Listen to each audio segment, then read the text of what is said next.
Hello ಗೆಳೆಯರೇ, ನಮ್ಮ ಲಾಯ್ಕ್ಸ್ ಪ್ರಸ್ತುತಪಡಿಸುತ್ತಿರುವ ಕನ್ನಡದಲ್ಲಿ ದ ಹಿಂದೂ ವಿಶ್ಲೇಷಣೆಗೆ ಸ್ವಾಗತ. ಇವತ್ತು ನಾವು ಆಗಸ್ಟ್ 22, 2021 ಹಿಂದೂ ದಿನಪತ್ರಿಕೆಯ ವಿಶ್ಲೇಷಣೆಯನ್ನು ನೋಡಲಿದ್ದೇವೆ. ಇವತ್ತಿನ ಹಿಂದೂ ವಿಶ್ಲೇಷಣೆಗೂ ಮುಂಚೆ ಇರುವಂತಹ small announcement, prelims cum mains ಬ್ಯಾಚನ್ನು ಸ್ಟಾರ್ಟ್ ಮಾಡಲಿದ್ದಾರೆ. ಈ ಒಂದು ಬ್ಯಾಚ್ ನಮಗೆ ಆಫ್ಲೈನ್ ಮೋಡಲ್ಲಿ ಕಂಡಕ್ಟ್ ಆಗುತ್ತೆ. ಯಾರು 2022ನಲ್ಲಿ ಎಕ್ಸಾಮನ್ನು ಅಪಿಯರ್ ಆಗಬೇಕು ಅಂತಂತಿದ್ದಾರೆ, ಇಯರ್ ಲಾಂಗ್ ಪ್ರೊಸೆಸಲ್ಲಿ ಕೋಚಿಂಗನ್ನು ತೊಗೋಬೇಕು ಅನ್ನೋಂಥ ಏನಾದರೂ ಐಡಿಯಾ ಇತ್ತಂದರೆ ಇವರು ಡೈರೆಕ್ಟಾಗಿ ಇನ್ಸ್ಟಿಟ್ಯೂಷನ್ಗೆ ಅಪ್ರೋಚ್ ಮಾಡ್ಬೋದು. ಈವನ್ ನಿಮಗೆ ಕನ್ನಡದಲ್ಲೂ ಸಹ ಎಕ್ಸಾಮ್ಗೆ ಅಪಿಯರ್ ಆಗ್ತೀನಿ ಅಂತಂದರೆ ಅದಕ್ಕೆ ಬೇಕಾಗಿರುವಂಥ ಮೆಂಟರ್ಶಿಪ್ ಪ್ರೋಗ್ರಾಮ್ಗಳನ್ನು ಸಹ ಈ ಒಂದು ಪ್ರೋಗ್ರಾಮ್ ನಡಿನಲ್ಲಿ ಕೊಡಲಾಗುತ್ತೆ. ಕೋರ್ಸನ್ನು ಇನ್ಕ್ಲೂಡ್ ಆಗಿರುವಂತಹ ಪ್ರೋಗ್ರಾಮ್ಸ್ಗಳು ಯಾವಂತಂದರೆ ಬೇಸಿಕ್ NCERT ಫೌಂಡೇಶನ್ ಅಂತ ಸ್ಟಾರ್ಟಿಂಗ್ ಕೊಡಲಾಗುತ್ತೆ. NCERT ಕಂಪ್ಲೀಟ್ 6 to 12th ಏನಿದೆಯಲ್ಲ ಅದನ್ನೆಲ್ಲ ಕಂಪ್ಲೀಟ್ ಕವರ್ ಮಾಡ್ತಾರೆ. ಜೊತೆಗೆ ಆಫ್ಲೈನ್ ಕ್ಲಾಸಸ್ ಇರುತ್ತೆ, ನಿಮಗೆ ಪರ್ ಡೇ 4 hours ಯೂಶಲಿ ಇರುತ್ತೆ. ಮತ್ತು rapid revision program prelim specific ಆಗಿಯೇ ರೆಡಿ ಮಾಡಿದ್ದಾರೆ. ಸೊ ಏನು 6 ಮಾಡ್ಯೂಲ್ಸ್ ಇರುತ್ತಲ್ಲ, ಈ ಒಂದು 6 ಮಾಡ್ಯೂಲನ್ನು 2 to 3 ಡೇಸಲ್ಲಿ ಕಂಪ್ಲೀಟಾಗಿ ರಿವೈಸ್ ಮಾಡೋಕ್ಕೆ ಟ್ರೈ ಮಾಡ್ತಾರೆ. ಸೊ ಇದು ರ್ಯಾಪಿಡ್ ರಿವಿಷನ್ ಪ್ರೋಗ್ರಾಮ್ ಅಂತ ಪ್ರಿಲಿಮ್ ಸ್ಪೆಸಿಫಿಕ್ ಇರುತ್ತೆ. ಜೊತೆಗೆ ಪ್ರಿಲಿಮ್ಸ್ ಮತ್ತು ಮೇನ್ಸ್ಗೆ ಮೆಂಟರ್ಶಿಪ್ಪನ್ನು ಟೆಸ್ಟ್ ಸೀರೀಸ್ ಮುಖಾಂತರ ನಿಮಗೆ ಕೊಡಲಾಗುತ್ತೆ. ಈ ರೀತಿಯಾಗಿ ಯಾರ್ಯಾರು ನಿಮಗೆ ಫ್ಯಾಕಲ್ಟೀಸ್ ಬರ್ತಾರೆ, ಯಾವ ರೀತಿಯಾದಂಥ ಶೆಡ್ಯೂಲ್ಸ್ ಇದೆ, ಹೇಗೆ ಪ್ಲ್ಯಾನ್ ಮಾಡಿದ್ದಾರೆ, ಹೇಗೆ ಸಿಲೆಬಸನ್ನು ಕಂಪ್ಲೀಟ್ ಮಾಡ್ತಾರೆ ಅಂತ ಡೀಟೇಲ್ಸ್ ಇನ್ನೂ ಹೆಚ್ಚು ಮಾಹಿತಿ ನಿಮಗೆ ಬೇಕಿದ್ದರೆ ಇಲ್ಲಿ ಕೊಟ್ಟಿರುವಂತಹ ಕಾಂಟ್ಯಾಕ್ಟ್ ಡೀಟೇಲ್ಸ್ಗೆ ಕಾಲ್ ಮಾಡಿದರೆ ಅವರು ಹೆಚ್ಚಿನ ಇನ್ಫಾರ್ಮೇಷನನ್ನು ನಿಮಗೆ ಕೊಡ್ತಾರೆ. ಇವತ್ತಿನ ಮೊದಲನೇ article, Zydus Cadila hoping to supply vaccine by end of September. ಈ ಒಂದು ಆರ್ಟಿಕಲನ್ನು ನಾವು UPSC ಸಿಲೆಬಸಲ್ಲಿ GS ಪೇಪರ್ 2 ಹೆಲ್ತ್ ಕನ್ಸರ್ನಲ್ಲಿ ನೋಡ್ಬೋದು. GS ಪೇಪರ್ 3ನಲ್ಲಿ ಸೈನ್ಸ್ ಆ್ಯಂಡ್ ಟೆಕ್ನಾಲಜಿ ಸೆಕ್ಷನಲ್ಲಿ, ಇನ್ನು KPSC ಸಿಲೆಬಸಲ್ಲಿ GS ಪೇಪರ್ 3ನಲ್ಲಿ advancement and modern trend in science and health ಸೆಕ್ಟರ್ಲಿ ಕನ್ಸಿಡರ್ ಮಾಡೋಣ. ಇನ್ನು ಈ ಒಂದು ಆರ್ಟಿಕಲ್ನ ಕಂಟೆಕ್ಸ್ಟನ್ನು ನೋಡೋದಾದರೆ, ಝೈಡಸ್ ಕ್ಯಾಂಡಿಲಿಯಾ ಅನ್ನುವಂತಹ ಫಾರ್ಮಾ ಕಂಪನಿಯವರು ಝೈಕೋವಿ-ಡಿ ಅನ್ನುವಂತಹ ವ್ಯಾಕ್ಸಿನನ್ನು ಪ್ರೊಡ್ಯೂಸ್ ಮಾಡಿದ್ದಾರೆ. ಇದಕ್ಕೆ ಡ್ರಗ್ ರೆಗ್ಯುಲೇಟರ್ಸ್ ಅವರು ಎಮರ್ಜೆನ್ಸಿ ಯೂಸ್ ಮಾಡ್ಬೋದು ಅನ್ನುವಂಥ ಒಂದು ಅಥರೈಸೇಷನನ್ನು ಕೊಟ್ಟಿದ್ದಾರೆ. ಸೊ ಆ ವಿಷಯವಾಗಿ ಇದು ನ್ಯೂಸಲ್ಲಿದೆ. ಸೆಪ್ಟೆಂಬರ್ ಮಂತದಲ್ಲಿ ಇದು ಇಂಡಿಯಾದಲ್ಲಿ ಕಂಪ್ಲೀಟಾಗಿ ಯುಟಿಲೈಸ್ ಮಾಡುವಂತಹ ಚಾನ್ಸಸ್ ಇರುತ್ತೆ. ಮತ್ತು ಈ ಒಂದು ಆರ್ಟಿಕಲಲ್ಲಿ ನಾವು ಇದಾಗಲೇ 5 ವ್ಯಾಕ್ಸಿನ್ಗೆ ಇದೇ ರೀತಿಯಂಥ ಎಮರ್ಜೆನ್ಸಿ ಅಥರೈಸೇಷನನ್ನು ಪಡ್ಕೊಂಡಿದ್ದೀವಿ. ಯಾವ್ಯಾವ ಅಂತ ಮೆನ್ಷನ್ ಮಾಡಿದ್ದಾರೆ ಅಂದರೆ Covishield, Covaxin, Sputnik 5, Moderna, Johnson Johnson. ಈ 5 ವ್ಯಾಕ್ಸಿನ್ನು ಇದೇ ಕಂಡೀಷನಲ್ಲಿ ಎಮರ್ಜೆನ್ಸಿ ಅಥರೈಸೇಷನ್ನ ಪಡ್ಕೊಂಡಿದ್ದು. 6th ವ್ಯಾಕ್ಸಿನ್ ಇವಾಗ ಝೈಕೋವಿ-ಡಿ ಆಗುತ್ತೆ.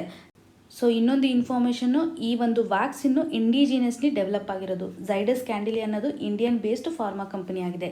ಸೊ ಇದು ನಮಗೆ ಜನರಲ್ ಆಗಿ ಈ ಒಂದು ಕಂಟೆಕ್ಸ್ಟ್ ನಡಿನಲ್ಲಿ ಈ ವ್ಯಾಕ್ಸಿನ್ಗೆ ಸಂಬಂಧಪಟ್ಟಂತಹ ಏನೇನು ಬೇಸಿಕ್ ಇನ್ಫಾರ್ಮೇಷನ್ ನಮಗೆ ಬೇಕು ಅನ್ನೋದನ್ನು ನಾವು ಚೆಕ್ ಮಾಡೋಣ. ಸೊ ಈ ಒಂದು ಆರ್ಟಿಕಲ್ಗೆ ಕನೆಕ್ಟ್ ಮಾಡಿ ನಮಗೆ ವ್ಯಾಕ್ಸಿನೇಷನ್ ಯಾವ ರೀತಿಯಾಗಿ ತಯಾರು ಮಾಡಿದ್ದಾರೆ ಅನ್ನೋದು ಎಕ್ಸಾಮಿನೇಷನ್ ಪರ್ಸ್ಪೆಕ್ಟಿವಲ್ಲಿ ಇಂಪಾರ್ಟೆಂಟ್ ಆಗುತ್ತೆ. ಇದಾಗಲೇ ನಿಮಗೆ ಇನ್ಫಾರ್ಮೇಷನ್ ಇರುತ್ತೆ. ತುಂಬ ಸಾರ್ತಿ ನೀವು ನ್ಯೂಸಲ್ಲಿ ನೋಡಿರ್ತೀರ ಅಥವಾ ಸ್ಟ್ಯಾಟಿಕ್ ಪೋರ್ಷನಲ್ಲಿ ಆಲ್ರೆಡಿ ಇವಾಗ ನೋಡಿರ್ತೀರ. ವ್ಯಾಕ್ಸಿನ್ಗಳು ಯಾವ ರೀತಿಯಾಗಿ ಮ್ಯಾನುಫ್ಯಾಕ್ಚರ್ ಮಾಡಲಾಗುತ್ತೆ, ವ್ಯಾಕ್ಸಿನ್ ಟೈಪ್ಸ್ಗಳು ಯಾವ ರೀತಿಯಾಗಿದೆ, ಯಾವೊಂದು ಭಾಗದಿಂದ ನಾವು ವ್ಯಾಕ್ಸಿನನ್ನು ತಯಾರು ಮಾಡ್ತೀವಿ ಅದನ್ನು ಮ್ಯಾನುಫ್ಯಾಕ್ಚರ್ ಟೈಪ್ಸಲ್ಲಿ ನಾವು ನೋಡ್ತೀವಿ.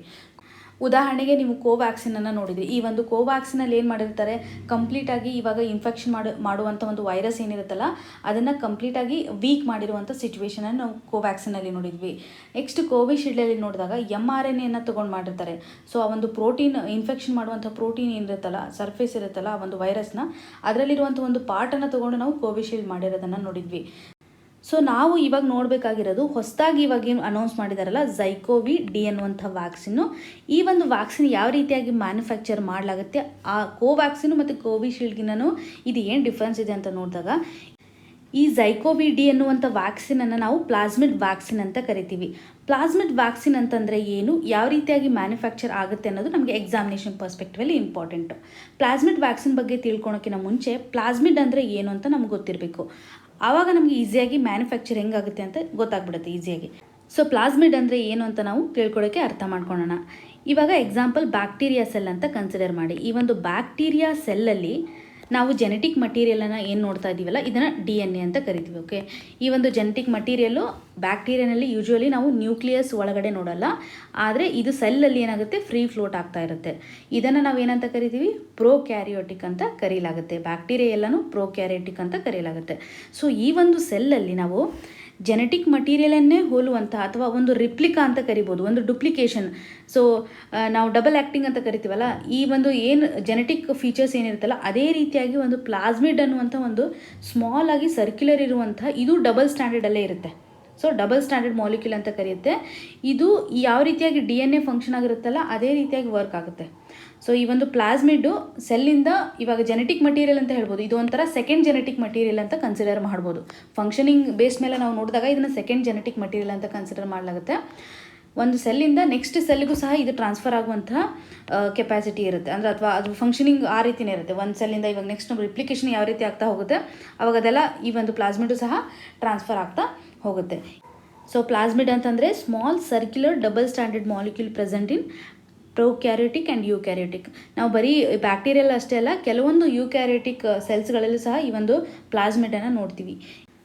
ಹಾಗಿದ್ರೆ ಈ ಪ್ಲಾಸ್ಮಿಡ್ಗೂ ಮತ್ತು ಈ ವ್ಯಾಕ್ಸಿನ್ಗೆ ಯಾವ ರೀತಿ ಕನೆಕ್ಷನ್ ಇದೆ ಅಂತ ನೋಡಬೇಕಾದ್ರೆ, ನಿಮಗೆಲ್ಲ ಗೊತ್ತು, ಇವಾಗ ಡಿಸೀಸ್ ಆಗ್ತಾ ಇದೆ ಅಂತಂದರೆ ಅದಕ್ಕೆ ಆ್ಯಂಟಿಜನ್ ಅನ್ನುವಂಥ ಒಂದು ಪ್ರೋಟೀನ್, ಈ ಪ್ರೋಟೀನ್ ಯಾವಾಗ ಒಂದು ಆರ್ಗ್ಯಾನಿಸಮ್ಸ್ಗೆ ಇನ್ಫೆಕ್ಟ್ ಆಗುತ್ತಲ್ಲ ಆವಾಗ ನಾವು ಇನ್ಫೆಕ್ಷನ್ಗೆ ಒಳಗಾಗ್ತೀವಿ ಅಥವಾ ಆ್ಯಂಟಿಬಾಡೀಸ್ಗಳನ್ನು ಸಹ ಪ್ರೊಡ್ಯೂಸ್ ಮಾಡ್ತೀವಿ. ಸೊ ಮೇನಾಗಿ ಇವಾಗ ಯಾವುದೇ ಒಂದು ಡಿಸೀಸ್ ಕಾಸ್ ಮಾಡ್ತಾ ಇದೆ ಅಂದಾಗ ಹಾರ್ ಮಾಡುವಂಥ ಏಜೆಂಟ್ಸ್ಗಳಂತಂದರೆ ಆ್ಯಂಟಿಜನ್. ಸೊ ಈ ಒಂದು ಕೋವಿಡ್ಗೆ ಸಂಬಂಧಪಟ್ಟಂಥ ಆ್ಯಂಟಿಜನ್ಸ್ಗಳನ್ನು ನಾವು ಏನು ಮಾಡ್ತಾ ಇದ್ದೀವಿ ಅಂತಂದರೆ, ಈ ಬ್ಯಾಕ್ಟೀರಿಯಾ ಸೆಲ್ಗಳಲ್ಲಿ ಇದನ್ನು ಇಂಜೆಕ್ಟ್ ಮಾಡೋದು. ಸೊ ಈ ಬ್ಯಾಕ್ಟೀರಿಯಾ ಸೆಲ್ಲಲ್ಲಿ ಇಂಜೆಕ್ಟ್ ಮಾಡಿದಾಗ ಈ ಎಕ್ಸ್ಟ್ರಾ ಸೆಲ್ಯುಲರ್ ಪ್ಲಾಸ್ಮಿಡ್ ಏನಿರುತ್ತಲ್ಲ, ಈ ಪ್ಲಾಸ್ಮಿಡ್ಗಳು ಸಹ ಮಲ್ಟಿಪ್ಲಿಕೇಶನ್ ಆಗ್ತಾ ಹೋಗುತ್ತಲ್ಲ, ಈ ಒಂದು ಪ್ಲಾಸ್ಮಿಡ್ಡು ಈ ವ್ಯಾಕ್ಸಿನನ್ನು ಆ್ಯಂಟಿಜನ್ಗೆ ಇಂಟಿಗ್ರೇಷನ್ ಆಗೋದ್ರಿಂದ ಇವು ಆಟೋಮೆಟಿಕ್ಕಾಗಿ ಆ್ಯಂಟಿಬಾಡೀಸ್ಗಳನ್ನ ಪ್ರೊಡ್ಯೂಸ್ ಮಾಡೋಕ್ಕೆ ಸ್ಟಾರ್ಟ್ ಮಾಡುತ್ತೆ.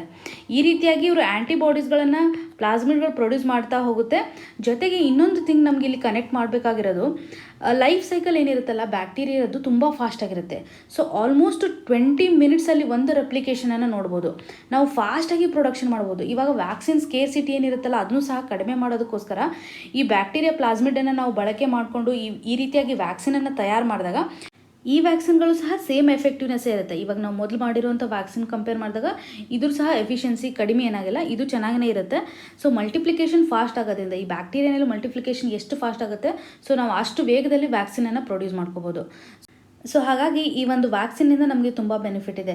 ಅದರಲ್ಲೂ ಇವಾಗ ನಮ್ಗೆ ವ್ಯಾಕ್ಸಿನ್ ಸ್ಕೇಸಿಟಿಯನ್ನು ನಾವು ನೋಡ್ತಾ ಇದ್ದೀವಿ. ಈ ಒಂದು ಗ್ಯಾಪನ್ನು ಫುಲ್ ಮಾಡೋದ್ರಲ್ಲಿ ಇದು ಹೆಲ್ಪ್ ಆಗುತ್ತೆ. ಮೇನಾಗಿ ಇದರ ಅಡ್ವಾಂಟೇಜಸನ್ನು ನೋಡಬೇಕಂದ್ರೆ ಈಸಿಲಿ ಮ್ಯಾನುಫ್ಯಾಕ್ಚರ್ ಆಗುತ್ತೆ. ಒಂದು, ಇವಾಗ ಆಲ್ರೆಡಿ ನಾವು ಎಷ್ಟೋ ಸೈಂಟಿಫಿಕ್ ಇನ್ವೆನ್ಷನ್ಸ್ ನಾವು ಬ್ಯಾಕ್ಟೀರಿಯಾ ಮೇಲೆ ಮಾಡಿದ್ದೀವಿ, ಯಾವ ರೀತಿಯಾಗಿ ಮಲ್ಟಿಪ್ಲಿಕೇಶನ್ ಆಗುತ್ತೆ ಇದೆಲ್ಲ ತುಂಬ ಫೆಮಿಲಿಯರ್ ಇರೋದ್ರಿಂದ ಮ್ಯಾನುಫ್ಯಾಕ್ಚರನ್ನು ನಾವು ಈಸಿಯಾಗಿ ಮಾಡ್ಬೋದು. ಜೊತೆಗೆ ಎಕ್ಸ್ಪೆನ್ಸಿವ್ ಏನಿರುತ್ತಲ್ಲ ಕಂಪೇರೇಟಿವ್ಲಿ ತುಂಬ ಕಡಿಮೆ ಇರುತ್ತೆ. ಮತ್ತು ಈ ಒಂದು ವ್ಯಾಕ್ಸಿನ್ ಸೇಫ್ಟಿಯನ್ನು ಎನ್ಶೂರ್ ಮಾಡುತ್ತೆ. ಇವಾಗ ನಾರ್ಮಲಿ ಒಂದು ವ್ಯಾಕ್ಸಿನ್ ಟೈಪಲ್ಲಿ ಜನರಲ್ ನಾವು ವ್ಯಾಕ್ಸಿನ್ ಏನು ಪ್ರಿಪೇರ್ ಮಾಡ್ತೀವಲ್ಲ, ಕೆಲವೊಂದು ಕೇಸಸಲ್ಲಿ ನಾವು ಡೆತ್ ಆಗೋದನ್ನು ನೋಡ್ತೀವಿ. ಫಾರ್ ಎಕ್ಸಾಂಪಲ್, ಇವಾಗ ವೈರಸನ್ನು ಏನು ಮಾಡ್ತಾರೆ ಅಂತಂದರೆ ಡೈರೆಕ್ಟಾಗಿ ಹೋಲ್ ಆರ್ಗನಿಸಮ್ಸನ್ನು ಯೂಸ್ ಮಾಡಿದಾಗ ವೈರಸನ್ನು ಕಿಲ್ಲರು ಮಾಡಿರ್ತಾರೆ ಅಥವಾ ವೀಕರ್ ಸ್ಟೇಜಲ್ಲಿ ತೊಗೊಂಬಂದ್ಬಿಟ್ಟು ಅದನ್ನು ವ್ಯಾಕ್ಸಿನ್ ಪ್ರೊಡ್ಯೂಸ್ ಮಾಡಿರ್ತಾರೆ. ಆ ಒಂದು ಹಂತದಲ್ಲಿ ಕೆಲವೊಂದು ಆರ್ಗ್ಯಾನಿಸಮ್ಸಲ್ಲಿ ಅದು ಸ್ಟ್ರಾಂಗಾಗಿ ಕನ್ವರ್ಟ್ ಆಗಿರುತ್ತೆ, ಆವಾಗ ಸಸ್ಟೈನ್ ಆಗಿರಲ್ಲ. ಸೊ ಆ ಒಂದು ಸಿಚುವೇಷನಲ್ಲಿ ಮೋರ್ಟಾಲಿಟಿ ರೇಟನ್ನು ನೋಡ್ತೀವಿ. ಆದರೆ ಈ ಒಂದು ಕಂಡೀಷನಲ್ಲಿ ನಾವು ಆ್ಯಂಟಿಬಾಡೀಸ್ನ ಪ್ರೊಡ್ಯೂಸ್ ಮಾಡೋದ್ರಿಂದ ಸೇಫ್ ಆಗಿರುವಂಥ ಒಂದು ಸಿಚುವೇಷನನ್ನು ಸಹ ಕ್ರಿಯೇಟ್ ಮಾಡ್ಬೋದು. ಮತ್ತು ಝೈಕೋವಿ-ಡಿ ವ್ಯಾಕ್ಸಿನ್ಗೆ ಸಂಬಂಧಿಸಿದಂಥ ಇನ್ನೊಂದು ಇನ್ಫಾರ್ಮೇಷನ್ ಏನಂದರೆ, ಇದನ್ನು ನೀಡಲ್ ಫ್ರೀ ವ್ಯಾಕ್ಸಿನ್ ಅಂತ ಕರೆಯಲಾಗುತ್ತೆ. ನೀಡಲ್ ಫ್ರೀ ವ್ಯಾಕ್ಸಿನ್ ಅಂತಂದರೆ ಏನು ಅಂತ ನೋಡಿದಾಗ, ನಾರ್ಮಲ್ ಆಗಿ ನಾವು ಸಿರಿಂಜ್ ಥ್ರೂ ಈ ಹಳೆ ವ್ಯಾಕ್ಸಿನ್ಸ್ಗಳನ್ನು ಕೊಡಲಾಗುತ್ತೆ, ಅಥವಾ ಸಮ್ಟೈಮ್ಸ್ ವ್ಯಾಕ್ಸಿನ್ಗಳನ್ನು ಓರಲಿನೂ ಕೊಡ್ತಾರೆ, ಅಂದರೆ ಯಾವುದಾದ್ರೂ ಪಿಲ್ಸ್ಗಳ ಮೂಲಕ ವ್ಯಾಕ್ಸಿನನ್ನು ಕೊಡಲಾಗುತ್ತೆ. ಇದು ನೀಡಲ್ ಫ್ರೀ ಅಂತ ಯಾಕೆ ಕರೆಯುತ್ತಾರೆ ಅಂತಂದರೆ, ಒಂದು ಪಿಲ್ ಶೇಪ್ಡ್ ಒಂದು ಗ್ಯಾಜೆಟ್ ಇರುತ್ತೆ. ಈ ಒಂದು ಪಿಲ್ ಶೇಪ್ಡ್ ಗ್ಯಾಜೆಟನ್ನು ಮೆನ್ಷನ್ ಮಾಡಿದ್ದಾರೆ ಈ ಆರ್ಟಿಕಲಲ್ಲಿ, ಮ್ಯೂಕೋಜೆಟ್ ಅನ್ನುವಂಥ ಒಂದು ನೇಮ್. ಸೊ ಇದನ್ನು ಒಂದು ಸ್ವಲ್ಪ ರೀಕಾಲ್ ಮಾಡ್ಕೊಳಕ್ಕೆ ಟ್ರೈ ಮಾಡಿ. ಈ ಒಂದು ಮ್ಯೂಕೋಜೆಟ್ ಅನ್ನುವಂಥ ಗ್ಯಾಜೆಟ್ನ ಮೂಲಕ ನಿಮಗೆ ವ್ಯಾಕ್ಸಿನನ್ನು ಅಪ್ಲಿಕೇಶನ್ ಮಾಡಲಾಗುತ್ತೆ. ಸೊ ಇದೊಂದು ಯೂನಿಕ್ ಫೀಚರ್ಸ್ ಏನಂತಂದರೆ, ಇದನ್ನು ಪ್ಲಾಸ್ಮಿಡ್ ವ್ಯಾಕ್ಸಿನ್ ಅಂತ ನಾವು ಕರೆಯಲಾಗುತ್ತೆ, ಜೊತೆಗೆ ಇದನ್ನು ನೀಡಲ್ ಫ್ರೀ ಅಂತ ಕರೆಯಲಾಗುತ್ತೆ. ಮತ್ತು ಈ ಒಂದು ವ್ಯಾಕ್ಸಿನ್ನು ಭಾರತದಲ್ಲೇ ಫಸ್ಟ್ ಟೈಮ್ ಡೆವಲಪ್ ಆಗಿದೆ. ಸೊ ಪ್ಲಾಸ್ಮಿಡ್ ವ್ಯಾಕ್ಸಿನನ್ನು ಝೈಡಸ್ ಕ್ಯಾಂಡಿಲಿಯಾ ಅನ್ನುವಂಥ ಫಾರ್ಮಾ ಕಂಪನಿಯವರು ತಯಾರು ಮಾಡಿದ್ದಾರೆ ಅಂತ ನಾವು ಇದಾಗಲೇ ನೋಡ್ತೀವಿ, ಅದು ಸಹ ನಮಗೆ ನೆನಪಿನಲ್ಲಿ ಇಟ್ಕೋಬೇಕು. ಸೊ ಇಷ್ಟು ಇನ್ಫಾರ್ಮೇಷನ್ ಈ ಒಂದು ಆರ್ಟಿಕಲಿಂದ ನಮಗೆ ಗೊತ್ತಿರಬೇಕಾಗುತ್ತೆ. ಪ್ರಿಲಿಮ್ಸ್ ಪರ್ಸ್ಪೆಕ್ಟಿವಲ್ಲಿ ನಮಗೆ ಈ ವ್ಯಾಕ್ಸಿನ್ ಮ್ಯಾನುಫ್ಯಾಕ್ಚರಿಂಗು ಇಂಪಾರ್ಟೆಂಟು. ಜಸ್ಟ್ ಟೈಪ್ಗೆ ಎಕ್ಸಾಂಪಲನ್ನು ನೋಡಿಕೊಂಡ್ರೆ ನಿಮಗೆ ಸಾಕಾಗುತ್ತೆ. ಇನ್ನು ಮುಂದಿನ article, the colourful molecule of turmeric. ಈ ಆರ್ಟಿಕಲನ್ನು ನಾವು UPSC ಸಿಲೆಬಸ್ GS ಪೇಪರ್ 2ನಲ್ಲಿ ಹೆಲ್ತ್ಗೆ ಸಂಬಂಧಪಟ್ಟಂತೆ ಮತ್ತು GS ಪೇಪರ್ 3ನಲ್ಲಿ ಸೈನ್ಸ್ ಬೇಸಿಕ್ಸಲ್ಲಿ ನಾವು ಇದನ್ನ ಕನ್ಸಿಡರ್ ಮಾಡ್ಬೋದು. KPSCನಲ್ಲಿ GS ಪೇಪರ್ 3ನಲ್ಲಿ ನ್ಯಾಚುರಲ್ ಸೈನ್ಸ್ ಮತ್ತು ಹೆಲ್ತ್ ಆ್ಯಂಡ್ ಹೈಜೀನಲ್ಲಿ ನಾವು ಇದನ್ನು ಕನ್ಸಿಡರ್ ಮಾಡೋಣ. ಈ ಒಂದು ಆರ್ಟಿಕಲಲ್ಲಿ ಮೇನಾಗಿ ಇಂಪಾರ್ಟೆನ್ಸ್ ಕೊಟ್ಟಿರೋದು ಟರ್ಮರಿಕ್ಗೆ.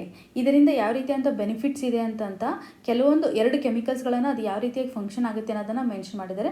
ಸೊ ನಾವು ಎಕ್ಸಾಮಿನೇಷನ್ ಪರ್ಸ್ಪೆಕ್ಟಿವಲ್ಲಿ ಏನು ಬೆನಿಫಿಟ್ಸ್ ಕೊಟ್ಟಿದ್ದಾರೆ ಅದನ್ನ ಹೈಲೈಟ್ಸಲ್ಲಿ ನಾವು ಇವತ್ತು ಚೆಕ್ ಮಾಡೋಣ. ಸೊ ಟರ್ಮರಿಕ್ ಅಥವಾ ಅರಿಶಿಣಕ್ಕೆ ಸಂಬಂಧಪಟ್ಟಂತೆ ಎಲ್ಲರಿಗೂ ಹೆಚ್ಚು ಮಾಹಿತಿ ಗೊತ್ತೇ ಇರುತ್ತೆ. ಆಯುರ್ವೇದದಲ್ಲೂ ಸಹ ಟರ್ಮರಿಕ್ ಇಂಪಾರ್ಟೆನ್ಸ್ ಅತಿಯಾಗಿ ತೋರಿಸ್ತಾರೆ. ಟರ್ಮರಿಕ್ ಬಗ್ಗೆ ಹೇಳಬೇಕಂದ್ರೆ ಒಂದೇ ವರ್ಡಲ್ಲಿ ಇದು ಇಮ್ಯುನಿಟಿಯನ್ನು ಬೂಸ್ಟ್ ಮಾಡೋದ್ರಲ್ಲಿ ಟೋಟಲಾಗಿ ಹೆಲ್ಪ್ ಮಾಡುತ್ತೆ. ಸೊ ಈ ಒಂದು ಆರ್ಟಿಕಲಲ್ಲಿ ಮೆನ್ಷನ್ ಮಾಡಿರುವಂತಹ 2 ಕೆಮಿಕಲ್ ಕಾಂಪೌಂಡ್ಗಳು ನಮಗೆ ಎಕ್ಸಾಮಿನೇಷನ್ ಪರ್ಸ್ಪೆಕ್ಟಿವಲ್ಲಿ ಇಂಪಾರ್ಟೆಂಟ್ ಆಗುತ್ತೆ. 2 ಯಾವ್ಯಾವ ಅಂತಂದರೆ, ಒಂದು ಕರ್ಕ್ಯೂಮಿನ್ ಅನ್ನುವಂತಹ ಕೆಮಿಕಲ್ ಕಾಂಪೌಂಡ್. ಈ ಅರ್ಶಿನ ಕಲರ್ ಎಲ್ಲೋ ಇರೋಕ್ಕೆ ಮೇನ್ ಕಾರಣ ಅಂತಂದರೆ ಬ್ರೈಟ್ನೆಸ್ ಬರೋದಕ್ಕೆ ಕರ್ಕ್ಯೂಮಿನ್ ಅನ್ನುವಂಥ ಒಂದು ಕಾಂಪೌಂಡ್. ಈ ಕರ್ಕ್ಯೂಮಿನ್ ಅನ್ನುವಂಥ ಕಾಂಪೌಂಡನ್ನು ಪಾಲಿಫಿನೈಲ್ ಡೈಕೀಟೋನ್ ಅನ್ನುವಂಥ ಕೆಮಿಕಲ್ ಕಾಂಪೌಂಡಲ್ಲಿ ಕ್ಲಾಸಿಫೈ ಮಾಡಿದ್ದಾರೆ. ಮತ್ತು ಇನ್ನೊಂದು ಕೆಮಿಕಲ್ ಕಾಂಪೌಂಡು ಈ ಅರಿಶಿಣದಲ್ಲಿರುತ್ತೆ, ಅದು ಪೈಪರೈನ್ ಅಂತ. ಇದನ್ನು ಅಲ್ಕಲಾಯ್ಡ್ ಅಂತ ಕರೆಯಲಾಗುತ್ತೆ. ಇವೆರಡೂ ಕಾಂಪೌಂಡ್ ಇರೋದ್ರಿಂದ ಅದರ ಪ್ರಾಪರ್ಟಿ ಇನ್ಕ್ರೀಸ್ ಆಗುತ್ತೆ. ಸೊ ಇವಾಗ ಟರ್ಮರಿಕನ್ನು ಯಾರೋ ಒಬ್ರಿಗೆ ಕನ್ಸ್ಯೂಮ್ ಮಾಡಿದ್ದಾರೆ ಅಂತಂದರೆ ಆ ಬಾಡಿನಲ್ಲಿ ಕರ್ಕ್ಯೂಮಿನ್ ಅನ್ನೋದು ಅಬ್ಸಾರ್ಪ್ಷನ್ ಆಗಬೇಕಂತಂದರೆ, ಅವರಿಗೆ ಅದರ ಇಂಪಾರ್ಟೆನ್ಸ್ ಅಥವಾ ಪ್ರಾಪರ್ಟಿ ವರ್ಕ್ ಆಗಬೇಕು ಬಾಡಿನಲ್ಲಿ ಅಂತಂದರೆ, ಇದನ್ನು ಎನ್ಹ್ಯಾನ್ಸ್ ಮಾಡುವಂಥ ಕೆಮಿಕಲ್ಲು ಪೈಪರೈನ್. ಸೊ ಪೈಪರೈನ್ ಇಂಪಾರ್ಟೆನ್ಸ್ ಏನಂದರೆ ಅಬ್ಸಾರ್ಪ್ಷನ್ ಮಾಡೋದಕ್ಕೋಸ್ಕರ, ಹೀರಿಕೆ ಮಾಡೋದಕ್ಕೋಸ್ಕರ ಇದು ಹೆಲ್ಪ್ ಆಗುತ್ತೆ. ಸೊ ನಮಗೆ ಕರ್ಕ್ಯೂಮಿನ್ ಮತ್ತು ಪೈಪರೈನ್ ಎನ್ನುವಂಥ 2 ಕೆಮಿಕಲ್ಸು ಎಕ್ಸಾಮಿನೇಷನ್ ಪರ್ಸ್ಪೆಕ್ಟಿವಲ್ಲಿ ಇಂಪಾರ್ಟೆಂಟ್. GK ಕ್ವಶನಲ್ಲಾದರೂ ಕೇಳ್ಬೋದು ಅಥವಾ ಸ್ಟೇಟ್ಮೆಂಟ್ ಬೇಸ್ಡ್ ಕ್ವಶನಲ್ಲಿ ಬರೋಂಥ ಚಾನ್ಸಸ್ ಇರುತ್ತೆ. ಸೊ ಟರ್ಮರಿಕ್ನ ಅಡ್ವಾಂಟೇಜಸ್ ಅಥವಾ ಪ್ರಾಪರ್ಟೀಸನ್ನು ನೋಡಬೇಕಾದ್ರೆ, ಇದು ಆ್ಯಂಟಿ ಬ್ಯಾಕ್ಟೀರಿಯಲ್ ಪ್ರಾಪರ್ಟಿಯನ್ನು ಹೊಂದಿದೆ. ಬ್ಯಾಕ್ಟೀರಿಯಾ ಕಾಸ್ ಮಾಡುವಂತಹ ಇನ್ಫೆಕ್ಷನ್ನ ತಡೆಗಟ್ಟುತ್ತೆ. ಒಂದು ಆ್ಯಂಟಿ ಇನ್ಫ್ಲಮೇಟರಿ ಆ್ಯಕ್ಷನಲ್ಲಿ ಸಹ ಹೆಲ್ಪ್ ಆಗುತ್ತೆ. ಅಂದರೆ ನಮಗೆ ಸ್ಕಿನ್ನಲ್ಲಿ ಅಥವಾ ಬಾಡಿ ಪಾರ್ಟಲ್ಲಿ ರೆಡ್ನೆಸ್ ಅಥವಾ ಸ್ವೆಲ್ಲಿಂಗ್, ಪೇನ್ ಈ ರೀತಿಯಾಗಿ ಏನಾದರೂ ಆಗಿದ್ದರೆ ಇದನ್ನು ಸಹ ತಡೆಗಟ್ಬೋದು ಅರಿಶಿಣದಿಂದ. ಮತ್ತು ಆ್ಯಂಟಿ ಆಕ್ಸಿಡೆಂಟ್ ಅಂತಂದರೆ ನಮ್ಮ ಮೆಟಬಾಲಿಸಮ್ ಪ್ರೊಸೆಸಲ್ಲಿ, ಇವಾಗ ಮೆಟಬಾಲಿಸಮ್ಸಲ್ಲಿ ನಾವು ಕೆಲವೊಂದು ಫ್ರೀ ರ್ಯಾಡಿಕಲ್ಸು ರಿಲೀಸ್ ಆಗೋದನ್ನು ನೋಡ್ತೀವಿ. ಈ ಫ್ರೀ ರ್ಯಾಡಿಕಲ್ಸಿಂದ ನಮ್ಮ ದೇಹಕ್ಕೆ ಒಂದು ಸರ್ತಿ ಏನಾಗುತ್ತೆ, ಕೆಲವೊಂದು ಸಿಚುವೇಶನ್ ನಾವು ಯಾವ ರೀತಿ ಅಂತ ಫುಡ್ಗಳನ್ನು ಕನ್ಸ್ಯೂಮ್ ಮಾಡ್ತೀವಿ ಅದ್ರ ಬೇಸ್ಡ್ ಮೇಲೆ ಈ ಫ್ರೀ ರ್ಯಾಡಿಕಲ್ಸ್ಗಳು ನಮ್ಮ ಬಾಡಿನ ಡ್ಯಾಮೇಜ್ ಮಾಡೋಂಥ ಚಾನ್ಸಸ್ ಇರುತ್ತೆ. ಈ ಒಂದು ಸಿಚುವೇಶನನ್ನು ಕಂಟ್ರೋಲ್ ಮಾಡುವಂಥ ಕೆಲಸ ಟರ್ಮರಿಕ್ ಮಾಡ್ತಾ ಇದೆ. ಅದಕ್ಕೆ ಇದನ್ನು ಆ್ಯಂಟಿ ಆಕ್ಸಿಡೆಂಟ್ ಅಂತಲೂ ಕರೆಯಲಾಗುತ್ತೆ. ಇನ್ನು ಈ ಒಂದು ಟರ್ಮರಿಕ್ಕು ಅಲ್ಝೀಮರ್ಸ್ ಡಿಸೀಸನ್ನು ಸಹ ಕಂಟ್ರೋಲ್ ಮಾಡುತ್ತೆ. ಅದು ಹೇಗಂತಂದರೆ, ಅಲ್ಝೀಮರ್ಸ್ ಡಿಸೀಸಲ್ಲಿ ಒಂದು ಪ್ರೋಟೀನ್ ಯಾವಾಗಲೂ ಪ್ರೊಡ್ಯೂಸ್ ಆಗುತ್ತೆ. ಯಾವಾಗಲೂ ಈಗ ಒಂದು ಅಲ್ಝೀಮರ್ ಡಿಸೀಸ್ ಬರ್ತಿದೆ ಅಂತಂದರೆ ಅಮಲಾಯ್ಡ್ ಪ್ಲಾಕ್ಯೂ ಅನ್ನುವಂಥ ಟರ್ಮನ್ನು ಮೆನ್ಷನ್ ಮಾಡಿದ್ದಾರೆ. ಈ ಪ್ರೋಟೀನ್, ಇನ್ಸಾಲ್ಯುಬಲ್ ಪ್ರೋಟೀನ್ ಯಾವಾಗಲೂ ಆರ್ಗ್ಯಾನಿಸಮಲ್ಲಿ ಪ್ರೊಡ್ಯೂಸ್ ಆಗ್ತಾ ಇದೆ ಅಂತಂದರೆ ಇದ್ರ ಬೇಸ್ ಮೇಲೆ ನಾವು ಅಲ್ಝೀಮರ್ ಡಿಸೀಸನ್ನು ಡಿಟೆಕ್ಟ್ ಮಾಡ್ತೀವಿ. ಸೊ ಇದನ್ನು ಪ್ರೊಡಕ್ಷನ್ ಆಗೋದನ್ನು, ಈ ಒಂದು ಇನ್ಸಾಲ್ಯುಬಲ್ ಪ್ರೋಟೀನ್ ಪ್ರೊಡಕ್ಷನ್ ಆಗೋದನ್ನು ಸಹ ಈ ಕರ್ಕ್ಯೂಮಿನ್ ಅನ್ನುವಂಥ ಕಾಂಪೌಂಡು ಗ್ರೋತನ್ನು ಇನ್ಹಿಬಿಟ್ ಮಾಡ್ತಾ ಇದೆ, ಅಂದರೆ ಗ್ರೋತನ್ನು ಸ್ಟಾಪ್ ಮಾಡ್ತಾ ಇದೆ. ಸೊ ಅಷ್ಟೊಂದು ಇಂಪಾರ್ಟೆನ್ಸು ಈ ಒಂದು ಟರ್ಮರಿಕಲ್ಲಿರುವಂಥ ಕೆಮಿಕಲ್ ಕಾಂಪೌಂಡಿಗಿದೆ ಅನ್ನೋವಂಥದ್ದು. ಜೊತೆಗೆ ಇದು ನರ್ವ್ ಸೆಲ್ಗಳನ್ನು ಪ್ರೊಡ್ಯೂಸ್ ಮಾಡುತ್ತೆ. ಸೊ ಈ ಒಂದು ನ್ಯೂರೋಟ್ರೋಫಿಕ್ ಫ್ಯಾಕ್ಟರಲ್ಲಿ ಅಥವಾ ಬ್ರೈನ್ ಸೆಲ್ಗಳನ್ನು ಪ್ರೊಡ್ಯೂಸ್ ಮಾಡುವಂಥ ಥಿಂಗಲ್ಲಿ ಇದು ನರ್ವ್ ಸೆಲ್ಗಳನ್ನು ಪ್ರಮೋಟ್ ಮಾಡುತ್ತೆ. ಇದರಿಂದ ಮೆಮರಿ ಮತ್ತು ಲರ್ನಿಂಗ್ ಪ್ರೊಸೆಸ್ಸು ಒಂದು ಇಂಡಿವಿಜುವಲಲ್ಲಿ ಇನ್ಕ್ರೀಸ್ ಆಗುತ್ತೆ ಅನ್ನುವಂಥ ಎವಿಡೆನ್ಸನ್ನು ಇವರು ಕೊಟ್ಟಿದ್ದಾರೆ. ಮತ್ತು ಕೊನೆಯದಾಗಿ ಟ್ಯೂಮರ್ ಸೆಲ್ಗಳನ್ನು ಗ್ರೋತನ್ನು ಸ್ಟಾಪ್ ಮಾಡುತ್ತೆ. ಟ್ಯೂಮರ್ ಸೆಲ್ ನೋಡ್ತೀವಿ ನಾವು ಕ್ಯಾನ್ಸರಲ್ಲಿ. ಇವತ್ತು ಕ್ಯಾನ್ಸರ್ ಆಗ್ತಾ ಇದೆ ಅಂತಂದರೆ ಸೆಲ್ ಅನ್ಲಿಮಿಟೆಡ್ ಗ್ರೋತ್ ಆಗೋದನ್ನು ನಾವು ಕ್ಯಾನ್ಸರ್ ಅಂತ ಕರಿತೀವಿ. ಟ್ಯೂಮರ್ ಸೆಲ್ಸ್ಗಳನ್ನು ಸಹ ಸ್ಟಾಪ್ ಮಾಡುತ್ತೆ. ಸೊ ಕ್ಯಾನ್ಸರ್ಗೂ ಸಹ ನಾವು ಟರ್ಮರಿಕನ್ನು ಈಸಿಯಾಗಿ ಯೂಸ್ ಮಾಡ್ಕೋಬೋದು. ಸೊ ಹಾಗಾಗಿ ಟರ್ಮರಿಕ್ ಪ್ರಾಪರ್ಟಿ ಮ್ಯಾಕ್ಸಿಮಮ್ ಹೆಲ್ತ್ ಬೆನಿಫಿಟ್ಸನ್ನು ಕೊಡುತ್ತೆ ಅನ್ನೋದು ಮೆನ್ಷನ್ ಮಾಡಿದ್ದಾರೆ. ಜೊತೆಗೆ ಕನ್ಕ್ಲೂಷನ್ ಅಥವಾ ಒಂದು ಸಜೆಷನ್ ಪ್ರಕಾರ ಅವ್ರು ಏನು ಹೇಳಿದ್ದಾರೆ, ಕೆಲವೊಂದು ರಿಸರ್ಚ್ನ ಪ್ರಕಾರ ಕೋವಿಡ್-19ನಲ್ಲಿ ಕೆಲವು ಪೇಷಂಟ್ಸ್ಗಳಿಗೆ ಟರ್ಮರಿಕನ್ನು ಕೊಡಲಾಗಿತ್ತು. ಇದರಿಂದ ಅವರು ಮಾರ್ಟ್ಯಾಲಿಟಿ ಮತ್ತು ಮಾರ್ಬಿಡಿಟಿಯನ್ನು ರೆಡ್ಯೂಸ್ ಮಾಡಲಿ ಸಕ್ಸಸ್ ಆಗಿದ್ದಾರೆ. ಸೊ ಹಾಗಾಗಿ ಟರ್ಮರಿಕ್ ಇಂಪಾರ್ಟೆನ್ಸ್ ಇದೆ, ಅದರ ಬಗ್ಗೆ ನಾವು ರಿಸರ್ಚನ್ನು ಮಾಡಬೇಕು ಮತ್ತು ಟರ್ಮರಿಕನ್ನು ಯೂಸ್ ಮಾಡ್ಕೋಬೇಕು. ಅದು ವರ್ತ್ ಟ್ರೈಯಿಂಗ್ ಅಂತ ಅವರು ಮೆನ್ಷನ್ ಮಾಡಿದ್ದಾರೆ. ಭಾರತದ ಹಲವು ದೇಶಗಳಲ್ಲಿ ನಾವು ನೋಡಿದಾಗ ಈ ಒಂದು ಪ್ಯಾಂಡಮಿಕ್ ಏನಿದೆ ಅಲ್ಲ, ಸೊ ಇನ್ನೂ ಜಾಸ್ತಿನೇ ಇದೆ. ಆದರೆ ನಾವು ಯಾವುದೇ ರೀತಿಯಂಥ ಹರ್ಡ್ ಇಮ್ಯುನಿಟಿಯನ್ನು ಪಡ್ಕೊಂಡಿದ್ದೀವಿ ಅನ್ನುವಂಥ ಯಾವುದೇ ರೀತಿಯಂಥ ಸೈನ್ ಇಲ್ಲ. ಸೊ ಹಾಗಾಗಿ ರಿಸರ್ಚ್ನ ಒಂದು ಆಧಾರದ ಬೇಸ್ ಮೇಲೆ ನಾವು ಇದನ್ನು ಯುಟಿಲೈಸ್ ಮಾಡ್ಕೋಬೇಕು ಅನ್ನುವಂಥ ಒಂದು ಸ್ಟ್ರಾಂಗ್ ಸಜೆಷನನ್ನು ಈ ಒಂದು ಆರ್ಟಿಕಲಲ್ಲಿ ನೋಡಬಹುದಾಗಿದೆ. ಇನ್ನು ಮುಂದಿನ article makers of Madur mats win accolades. ಈ ಒಂದು ಆರ್ಟಿಕಲನ್ನು ನಾವು ಜನರಲ್ ಸ್ಟಡೀಸ್ 3 ಇಂಟೆಲೆಕ್ಚುಯಲ್ ಪ್ರಾಪರ್ಟಿ ರೈಟ್ಸಲ್ಲಿ UPSC ಸಿಲೆಬಸಲ್ಲಿ ಕನ್ಸಿಡರ್ ಮಾಡೋಣ. ಇನ್ನು KPSCನಲ್ಲಿ GS ಪೇಪರ್ 1ನಲ್ಲಿ ಇಂಡಿಯನ್ ಎಕಾನಮಿ ಪ್ಲಾನಿಂಗ್ ಮತ್ತು ರೂರಲ್ ಡೆವಲಪ್ಮೆಂಟ್ ಅಡಿನಲ್ಲಿ ಇದನ್ನ ಕನ್ಸಿಡರ್ ಮಾಡೋಣ. ಸೊ ಈ ಒಂದು ಆರ್ಟಿಕಲ್ನ ಕಂಟೆಕ್ಸ್ಟನ್ನು ಹೇಳಬೇಕಾದ್ರೆ, ಇಂಡಿಪೆಂಡೆನ್ಸ್ ಡೇ ದಿನ ಇಬ್ಬರು ವ್ಯಕ್ತಿಗೆ ಮಧುರ್ ಮ್ಯಾಟನ್ನು ತಯಾರು ಮಾಡಿರುವಂತಹ ವೆಸ್ಟ್ ಬೆಂಗಾಲ್ ಬೇಸ್ಡ್ ಇರುವಂಥ ಇಬ್ಬರು ವ್ಯಕ್ತಿ ಇದ್ದಾರೆ, ಗೌರಿ ರಾಣಿ ಮತ್ತು ಗೌರಿ ಬಾಲ ಅನ್ನೋರು. ನೇಮೆಲ್ಲ ನಮ್ಗೆ ಇಂಪಾರ್ಟೆಂಟ್ ಆಗಲ್ಲ, ಬಟ್ ಯಾವ ವಿಷಯವಾಗಿ ಅವರಿಗೆ ಈ ಒಂದು ಅವಾರ್ಡನ್ನು ಅಥವಾ ಹಾನರ್ನ ಕೊಡಲಾಗಿದೆ ಅಂತಂದರೆ, ಈ ಮ್ಯಾಟನ್ನು ತಯಾರು ಮಾಡೋದಕ್ಕೋಸ್ಕರ, ಮಧುರ್ ಕಾತಿ ಅನ್ನುವಂಥ ಈ ಮ್ಯಾಟನ್ನು ತಯಾರು ಮಾಡೋದಕ್ಕೋಸ್ಕರ ಅವ್ರಿಗೆ ನ್ಯಾಷನಲ್ ಹ್ಯಾಂಡಿಕ್ರಾಫ್ಟ್ ಅವಾರ್ಡನ್ನು ಕೊಡಲಾಗಿದೆ. ಸೊ ನಮಗೆ ಈ ಮಧುರ ಕಾತಿ ಮ್ಯಾಟ್ ಅಥವಾ ಮಧುರ್ ಮ್ಯಾಟ್ ಅಂತ ಏನು ಕರಿತೀವಲ್ಲ, ಇದು ಎಕ್ಸಾಮ್ಗೆ ಯಾಕೆ ಇಂಪಾರ್ಟೆಂಟ್ ಆಗುತ್ತೆ ಅಂದರೆ 2018 ಇದಕ್ಕೆ GI ಟ್ಯಾಗ್ ಸಿಕ್ಕಿದೆ. ಜಿಯೋಗ್ರಫಿಕಲ್ ಇಂಡಿಕೇಶನ್ ಟ್ಯಾಗನ್ನು ಪಡ್ಕೊಂಡಿರೋದ್ರಿಂದ ಈ ಒಂದು ಮ್ಯಾಟ್ ನಮಗೆ ಇಂಪಾರ್ಟೆಂಟ್ ಆಗುತ್ತೆ. ನೀವು ನೋಡ್ತಿರುವಂತಹ ಈ ಒಂದು ಇಮೇಜಲ್ಲಿರೋದೇ ಮಧುರಕಾತಿ ಮ್ಯಾಟ್. ಇದನ್ನು ಜನರಲ್ ಆಗಿ ಅಥವಾ ಜನರಿಕ್ ನೇಮ್ ಲೋಕಲ್ ಆಗಿ ಏನಂತ ಕರೀತಾರೆ, ಫ್ಲೋರ್ ಮ್ಯಾಟ್ ಅಂತ ಕರೀಲಾಗುತ್ತೆ. ಸೊ ಎಕ್ಸಾಮಿನೇಷನ್ ಪರ್ಸ್ಪೆಕ್ಟಿವಲ್ಲಿ GI ಟ್ಯಾಗ್ ಅಂತ ಇರೋದ್ರಿಂದ West Bengal location important handicraft ಕ್ಯಾಟಗರಿನಲ್ಲಿ. ಜೊತೆಗೆ ವೆಸ್ಟ್ ಬೆಂಗಾಲಲ್ಲಿ ಇದನ್ನು ಯಾಕೆ ಜಾಸ್ತಿ ಬೆಳೀತಾರೆ ಅಂತಂದರೆ, ವೆಸ್ಟ್ ಬೆಂಗಾಲ್ದ ಕ್ಲೈಮೆಟಿಕ್ ಕಂಡೀಷನನ್ನು ನಾವು ನೋಡಿದಾಗ ಅಲ್ಲಿ ಹಾಟ್ ಮತ್ತು ಹ್ಯೂಮಿಡ್ ಸಿಚುವೇಶನ್ ಇರುತ್ತೆ. ಸೊ ಇದರಿಂದ ಸ್ವೆಟ್ ಜಾಸ್ತಿ ಆಗೋದನ್ನು ನಾವು ಈ ರೀಜನಲ್ಲಿ ನೋಡ್ಬೋದು. ಯಾವಾಗ ಹ್ಯುಮಿಡಿಟಿ ಜಾಸ್ತಿ ಇರುತ್ತೆ, ಸ್ವೆಟ್ಟಿಂಗ್ ಆಗೋದು ಜಾಸ್ತಿ ಇರುತ್ತೆ. ಈ ಸ್ವೆಟ್ಟನ್ನು ಅಬ್ಸರ್ವ್ ಮಾಡ್ಕೊಳೋದ್ರಲ್ಲಿ ಈ ಮ್ಯಾಟ್ಗಳೇನಿದೆಯಲ್ಲ ಇಂಪಾರ್ಟೆಂಟ್ ರೋಲ್ನ ಪ್ಲೇ ಮಾಡ್ತಾ ಇದೆ. ಸೊ ಹಾಗಾಗಿ ಇದು ಎಕನಾಮಿಕಲಿ ಆ ಒಂದು ರೀಜನಲ್ಲಿ ಜಾಸ್ತಿ ಡೆವಲಪ್ ಆಗಿದೆ. ಮತ್ತು ಪರ್ಟಿಕ್ಯುಲರ್ ಗೂಡ್ಗೆ ನಾವು ಇವತ್ತು GI ಟ್ಯಾಗನ್ನು ಕೊಡ್ತಾ ಇದ್ದೀವಿ ಅಂದಾಗ ಅದರ ಬೆನಿಫಿಟ್ಸ್ ಏನಿರುತ್ತೆ, ಇದರಿಂದ ನಾವು ಒಂದು ಆರ್ಟಿಕಲ್ಗೆ ಅಥವಾ ಗೂಡ್ಗೆ ಲೀಗಲ್ ಪ್ರೊಟೆಕ್ಷನನ್ನು ಕೊಟ್ಟಂಗಾಗುತ್ತೆ. ಸೊ ಲೀಗಲ್ ಪ್ರೊಟೆಕ್ಷನನ್ನು ಕೊಟ್ಟಾಗ ಅದನ್ನು ಅನ್ಅಥರೈಸ್ಡ್ ಆಗಿ ಯೂಸ್ ಮಾಡೋದನ್ನು ನಾವು ಇವತ್ತು ತಡೆಗಟ್ತಾ ಇದ್ದೀವಿ. ಜೊತೆಗೆ ಎಕನಾಮಿಕ್ ಆ್ಯಕ್ಟಿವಿಟೀಸನ್ನು ಬೂಸ್ಟ್ ಮಾಡೋದ್ರಲ್ಲಿ ಎಕನಾಮಿಕ್ ಆ್ಯಕ್ಟಿವಿಟಿ ಇವಾಗ GI ಟ್ಯಾಗನ್ನು ಕೊಟ್ಟಿದೆ ಅಂತಂದರೆ ಅದು ಕ್ವಾಲಿಟಿ ಬೇಸ್ಡ್ ಮೇಲೆ ಕೊಟ್ಟಿರ್ತಾರೆ. ಆ ಒಂದು ಲೊಕೇಶನಲ್ಲಿ ಇದು ಚೆನ್ನಾಗಿ ಬೆಳೀತಾ ಇದೆ ಅಥವಾ ಚೆನ್ನಾಗಿ ಪ್ರೊಡಕ್ಷನ್ ಆಗ್ತಾ ಇದೆ ಅನ್ನೋಂಥ ಸಿಚುವೇಶನ್ ಮೇಲೆ ಕೊಟ್ಟಿರ್ತಾರೆ. ಸೊ ಅದರಿಂದ ಎಕನಾಮಿಕ್ ಆ್ಯಕ್ಟಿವಿಟೀಸ್ ಇನ್ಕ್ರೀಸ್ ಆಗುತ್ತೆ. ಕ್ವಾಲಿಟಿಯನ್ನು ಒಂದು ರೀತಿ ಎನ್ಶೂರ್ ಮಾಡ್ದಂಗೆ GI ಟ್ಯಾಗ್ ಕೊಟ್ಟಾಗ. ಸೊ ಇದರಿಂದನೂ ಸಹ ಪ್ರೊಡಕ್ಷನ್ ಜಾಸ್ತಿ ಆಗುತ್ತೆ, ಅಲ್ಲಿರುವಂಥ ಎಂಪ್ಲಾಯ್ಮೆಂಟ್ ಅಪಾರ್ಚುನಿಟಿನ ಕ್ರಿಯೇಟ್ ಮಾಡ್ಬೋದು. ಜೊತೆಗೆ ನಾವು ಎಕ್ಸ್ಪೋರ್ಟನ್ನು ಈಸಿಯಾಗಿ ಬೂಸ್ಟ್ ಮಾಡ್ಬೋದು. ಎಲ್ಲ ಹಂತದಲ್ಲಿ GI ಟ್ಯಾಗನ್ನು ಕೊಡಲಾಗುತ್ತೆ. ಇದು ಜಸ್ಟ್ ಹಾಗೆ ಸರ್ಫೇಸ್ ಲೆವೆಲಲ್ಲಿ ನಿಮಗೆ ಬೆನಿಫಿಟ್ಸ್ ಏನಿದೆ ಆ್ಯಕ್ಚುಲ್ ಆಗಿ ಜನರಲ್ ಆಗಿ ತಿಳ್ಕೊಬೇಕಾಗಿರುವಂಥ ಬೆನಿಫಿಟ್ಸ್ಗಳು. ಇಷ್ಟು ಇನ್ಫಾರ್ಮೇಷನ್ ಈ ಒಂದು ಆರ್ಟಿಕಲಿಂದ ನಿಮಗೆ ಬೇಸಿಕ್ ಆಗಿ ಗೊತ್ತಿರಬೇಕು. ನಿಮಗೆ GI ಟ್ಯಾಗ್ಗೆ ಸಂಬಂಧಪಟ್ಟಂಥ ಒಂದು ಕ್ವಶನ್ ಅಂತಂದರೆ, ಭಾರತದಲ್ಲಿ GI ಟ್ಯಾಗ್ನ ರೂಲ್ಸ್ನ ಯಾವ ಒಂದು ಆ್ಯಕ್ಟ್ ಅಥವಾ ಕಾಯ್ದೆ ಪ್ರಕಾರ ನಾವು ಫಾಲೋ ಮಾಡ್ತೀವಿ ಅನ್ನೋದನ್ನು ನೀವು ಕಮೆಂಟ್ ಸೆಕ್ಷನಲ್ಲಿ ಮೆನ್ಷನ್ ಮಾಡಿ. ಜೊತೆಗೆ ಮತ್ತು ಈ ಜಿಯೋಗ್ರಫಿಕಲ್ ಇಂಡಿಕೇಷನನ್ನು ಇಶ್ಯೂ ಮಾಡುವವರು ಯಾರು, ಸೊ ಇವೆರಡೂ ನೀವು ಕಮೆಂಟ್ ಸೆಕ್ಷನಲ್ಲಿ ಮೆನ್ಷನ್ ಮಾಡಬೇಕು. ಇನ್ನು ಮುಂದಿನ ಆರ್ಟಿಕಲ್ ಕ್ವಶನ್ ಕಾರ್ನರ್ ಸೆಕ್ಷನಿಂದ canines and colour what control the coat colour pattern in the dogs. ಈ ಒಂದು ಆರ್ಟಿಕಲನ್ನು ಸೈನ್ಸ್ ಆ್ಯಂಡ್ ಟೆಕ್ನಾಲಜಿ ಬೇಸಿಕ್ ಸೈನ್ಸಲ್ಲಿ GS ಪೇಪರ್ 3ನಲ್ಲಿ UPSC ಮತ್ತು KPSC ಎರಡರಲ್ಲೂ ಸೈನ್ಸ್ ಸೆಕ್ಷನಿಂದ ನಾವು ಕನ್ಸಿಡರ್ ಮಾಡೋಣ. ಈ ಒಂದು ಆರ್ಟಿಕಲಲ್ಲಿ ನಮಗೆ ಎಕ್ಸಾಮಿನೇಷನ್ ಪರ್ಸ್ಪೆಕ್ಟಿವಲ್ಲಿ ಇಂಪಾರ್ಟೆಂಟ್ ಆಗಿರೋದು ಮೆನ್ಷನ್ ಮಾಡಿರುವಂಥ ಒಂದು ಪ್ರೋಟೀನ್. ಸೊ ಯಾವುದದು ಪ್ರೋಟೀನ್ ನೇಮ್ ಅನ್ನೋದನ್ನು ನಾವು ಚೆಕ್ ಮಾಡೋಣ. ಈ ಒಂದು ಆರ್ಟಿಕಲಲ್ಲಿ ಮೆನ್ಷನ್ ಮಾಡಿರುವಂತಹ ಇನ್ಫಾರ್ಮೇಷನ್ ಪ್ರಕಾರ ಡಾಗ್ ಮತ್ತು ವೂಲ್ಫಲ್ಲಿರುವಂತಹ ಕಲರ್ ಕೋಟ್, ಸೊ ಬಾಡಿನಲ್ಲಿರುವಂತಹ ಕಲರ್ ಕೋಟ್ ಎರಡು ರೀತಿಯಾಗಿ ತೊಗೊಂಡಿದ್ದಾರೆ. ಒಂದು ಬ್ಲ್ಯಾಕ್, ಇನ್ನೊಂದು ಯೆಲ್ಲೋ. ಇವೆರಡು ಕಲರೇಷನ್ನು ಯಾವ ರೀತಿಯಾಗಿ ಇನ್ಹೆರಿಟೆನ್ಸ್ ಆಗುತ್ತೆ ಅಂದರೆ ಜನ್ರೇಷನಿಂದ ಜನ್ರೇಷನ್ಗೆ ಟ್ರಾನ್ಸ್ಫರ್ ಆಗುತ್ತೆ. ಈ ಒಂದು ಜೆನೆಟಿಕ್ ವೇರಿಯಂಟ್ಗೆ ರೆಸ್ಪಾನ್ಸಿಬಲ್ ಇರುವಂತಹ ಪ್ರೋಟೀನ್ ಯಾವುದು ಅಂತಂದರೆ ಅಗೌಟಿ ಸಿಗ್ನಲಿಂಗ್ ಪ್ರೋಟೀನ್. ಈ ಒಂದು ಅಗೌಟಿ ಸಿಗ್ನಲಿಂಗ್ ಪ್ರೋಟೀನ್ ಅನ್ನೋದು ಬಾಡಿಯಲ್ಲಿರುವಂತಹ ಕಲರೇಷನ್ನ ಸ್ವಿಚ್ ಮಾಡೋದರಲ್ಲಿ ಹೆಲ್ಪ್ ಆಗ್ತಾ ಇದೆ. So yellow colour black colour ಯಾವ ರೀತಿ ಕಾನ್ಸಂಟ್ರೇಷನ್ ಅಂದರೆ, ಒಂದು ವೇಳೆ ಈ ಅಗೌಟಿ ಸಿಗ್ನಲಿಂಗ್ ಪ್ರೋಟೀನ್ ಏನಾದರೂ ಪ್ರೆಸೆಂಟ್ ಇತ್ತಂತಂದರೆ ಆವಾಗ ಯೆಲ್ಲೋ ಕಲರ್ ಇರೋದನ್ನು ನೋಡ್ತೀವಿ. ಒಂದು ವೇಳೆ ಈ ಅಗೌಟಿ ಸಿಗ್ನಲಿಂಗ್ ಪ್ರೋಟೀನ್ ಪ್ರೊಡ್ಯೂಸ್ ಮಾಡುವಂತಹ ಜೀನ್ಸ್ಗಳು ಆರ್ಗ್ಯಾನಿಸಮಲ್ಲಿ ಇಲ್ಲ ಅಥವಾ ಜೆನೆಟಿಕ್ ವೇರಿಯಂಟ್ ಇಲ್ಲ ಅಂತಂದಾಗ ನಾವು ಬ್ಲ್ಯಾಕ್ ಕಲರ್ ಆಗೋದನ್ನು ಡಾಗಲ್ಲಿ ನೋಡ್ತೀವಿ. ಸೊ ಈ ಒಂದು ಆರ್ಟಿಕಲಿಂದ ಅಗೌಟಿ ಸಿಗ್ನಲಿಂಗ್ ಪ್ರೋಟೀನು ಡಾಗ್ ಮತ್ತು ವೂಲ್ಫಲ್ಲಿರುವಂಥ ಕಲರೇಷನ್ಗೆ ರೆಸ್ಪಾನ್ಸಿಬಲ್ ಆಗಿರುವಂಥ ಫ್ಯಾಕ್ಟರ್ ಅಂತ ಜಸ್ಟ್ ಒಂದು ಫ್ಯಾಕ್ಚುಯಲ್ ಇನ್ಫಾರ್ಮೇಷನ್ ನಮಗೆ ಗೊತ್ತಿದ್ರೆ ಸಾಕಾಗುತ್ತೆ. ಇನ್ನು ಮುಂದಿನ article are oil bonds to blame for high fuel. ಈ ಒಂದು ಆರ್ಟಿಕಲನ್ನು ನಾವು UPSC ಸಿಲೆಬಸ್ಸಲ್ಲಿ GS ಪೇಪರ್ 3 ಎಕಾನಮಿ ಸೆಕ್ಷನಲ್ಲಿ, KPSCನಲ್ಲಿ GS ಪೇಪರ್ 1ನಲ್ಲಿ ಇಂಡಿಯನ್ ಎಕಾನಮಿ ಮತ್ತು ಪ್ಲಾನಿಂಗಲ್ಲಿ ಕನ್ಸಿಡರ್ ಮಾಡೋಣ. ಈ ಒಂದು ಆರ್ಟಿಕಲಲ್ಲಿ ಮೆನ್ಷನ್ ಮಾಡಿರುವಂತಹ ಇನ್ಫಾರ್ಮೇಷನ್ಗಳು ನಮಗೆ ಪ್ರಿಲಿಮ್ಸ್ ಪರ್ಸ್ಪೆಕ್ಟಿವಲ್ಲಿ ಆಯಿಲ್ ಬಾಂಡ್ಸ್ ಅಂದರೆ ಏನು ಅಂತ ಗೊತ್ತಾಗಿರಬೇಕಾಗುತ್ತೆ. ಸೊ ಮೀನಿಂಗ್ ಆಯಿಲ್ ಬಾಂಡ್ಸ್ನ ಯಾವ ರೀತಿಯಾಗಿ ಇಶ್ಯೂ ಮಾಡ್ತಾರೆ ಅನ್ನೋದು ನಮಗೆ ಪ್ರಿಲಿಮ್ಸಲ್ಲಿ ಬರೋಂಥ ಚಾನ್ಸಸ್ ಇದೆ. ಇನ್ನು ಮೇನ್ಸ್ ಪರ್ಸ್ಪೆಕ್ಟಿವಲ್ಲಿ ನೋಡಬೇಕಾದ್ರೆ ಆಯಿಲ್ ಪ್ರೈಸಸ್ ವಾಲೆಟಾಲಿಟಿ ಮತ್ತು ಭಾರತದ ಮೇಲೆ ಯಾವ ರೀತಿಯಂಥ ಇಂಪ್ಯಾಕ್ಟ್ ಇದೆ ಅನ್ನೋದು ನಮಗೆ ಬಹುಮುಖ್ಯವಾಗುತ್ತೆ. ಸೊ ಆಯಿಲ್ ಬಾಂಡ್ಗೆ ಸಂಬಂಧಪಟ್ಟಂತೆ ಎಲ್ಲ ಇನ್ಫಾರ್ಮೇಷನ್ಗಳನ್ನು ನಿಮಗೆ ಲಾಸ್ಟ್ ವೀಕಲ್ಲಿ ಆಲ್ರೆಡಿ ಮಾಡಿದ್ದಾರೆ. ಇದು ಜಸ್ಟ್ ರಿವಿಷನ್ ಪರ್ಪಸಲ್ಲಿ ಆರ್ಟಿಕಲಲ್ಲಿ ಹೆಚ್ಚು ಡೇಟಾವನ್ನು ಕೊಟ್ಟಿದ್ದಾರೆ. ಆ ಡೇಟಾಗಳೆಲ್ಲ ನಮಗೆ ಇಂಪಾರ್ಟೆಂಟ್ ಆಗಲ್ಲ. ಆಯಿಲ್ ಬಾಂಡ್ಸ್ ಅಂತಂದರೆ ಏನು, ಸೊ ಯಾಕೆ ಗೌರ್ಮೆಂಟು ಆಯಿಲ್ ಬಾಂಡ್ಸ್ಗಳನ್ನು ಇಶ್ಯೂ ಮಾಡಲಾಗುತ್ತೆ, ಸೊ ಇದರಿಂದ ಯಾವ ರೀತಿಯಂಥ ಲಾಸ್ ಇದೆ, ಸೊ ಕನ್ಸ್ಯೂಮರಿಗೆ ಲಾಸ್ ಇದೆನಾ ಅಥವಾ ಗೌರ್ಮೆಂಟಿಗೆ ಲಾಸ್ ಇದೆನಾ, ಸೊ ಅದು ನ್ಯೂಸಲ್ಲಿ ಯಾಕಿದೆ ಅನ್ನೋದನ್ನು ನಾವು ಇವಾಗ ಡೀಟೇಲಾಗಿ ಸ್ಟಡಿ ಮಾಡೋಣ. ಸೊ ಸಡನ್ನಾಗಿ ಈ ಒಂದು ಆಯಿಲ್ ಬಾಂಡ್ ಕನ್ಸರ್ನ್ ಯಾಕೆ ರೈಸ್ ಆಗಿದೆ ಅಂತಂದರೆ, ನಾವೆಲ್ಲ ನೋಡ್ತಾ ಇದ್ದೀವಿ ಪೆಟ್ರೋಲ್ ಮತ್ತು ಡೀಸೆಲ್ ಬೆಲೆ ಜಾಸ್ತಿ ಆಗ್ತಾ ಇದೆ. ಸೊ ಇದರಿಂದ ಗೌರ್ಮೆಂಟ್ ಮೇಲೆ ಪ್ರೆಷರ್ ಬರ್ತಾ ಇದೆ. ಗೌರ್ಮೆಂಟ್ ಅವ್ರಿಗೆ ಪೆಟ್ರೋಲ್ ಮತ್ತು ಡೀಸೆಲ್ ಬೆಲೆನ ಯಾಕೆ ಇನ್ಕ್ರೀಸ್ ಮಾಡ್ತಾ ಇದ್ದಾರೆ, ಕಡಿಮೆ ಮಾಡಿ ಅನ್ನುವಂಥದ್ದು. ಈ ಒಂದು ಕನ್ಸರ್ನ ಅಡ್ರೆಸ್ ಮಾಡೋದಕ್ಕೋಸ್ಕರ ಫೈನಾನ್ಸ್ ಮಿನಿಸ್ಟರ್ ಆಗಿರುವಂತಹ ನಿರ್ಮಲಾ ಸೀತಾರಾಮನ್ ಅವರು ಏನು ಹೇಳ್ತಾ ಇದ್ದಾರೆ, ಡೀಸೆಲು ಮತ್ತು ಪೆಟ್ರೋಲ್ ಮೇಲೆ ಹಾಕಿರುವಂಥ ಟ್ಯಾಕ್ಸನ್ನು ಕಡಿಮೆ ಮಾಡೋಕ್ಕೆ ಆಗ್ತಾ ಇಲ್ಲ. ಇದಕ್ಕೆ ಮೇನ್ ಕಾರಣ ಏನಂತಂದರೆ ಆಯಿಲ್ ಬಾಂಡ್.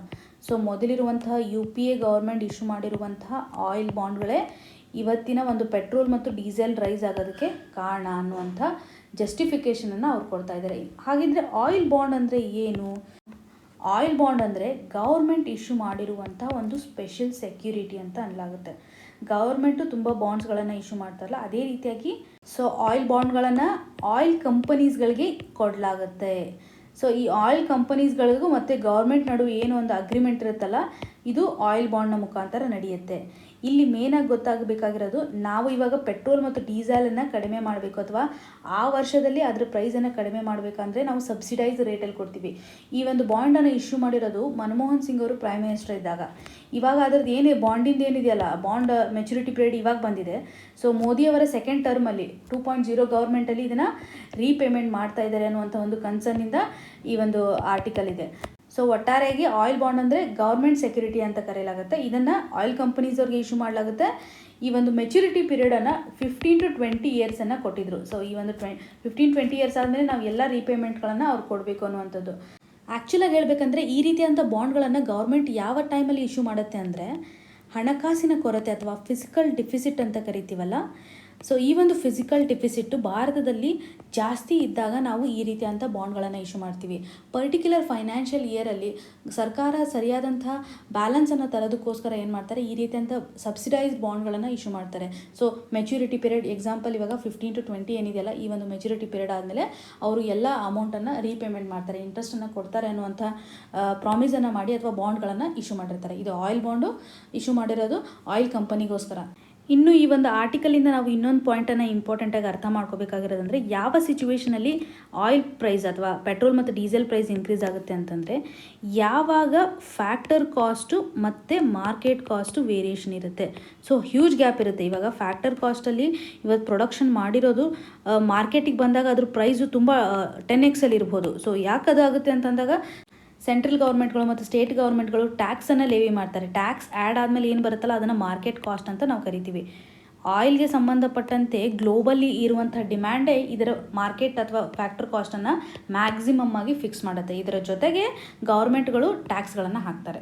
ಸೊ ಈ ರೀತಿಯಾಗಿ ನಾವು ಆಯಿಲ್ ಪ್ರೈಸ್ ಜಾಸ್ತಿ ಆಗೋದನ್ನು ಸ್ಟ್ಯಾಟಿಕ್ ಪೋರ್ಷನಲ್ಲಿ ನೋಡಬೇಕಾಗುತ್ತೆ.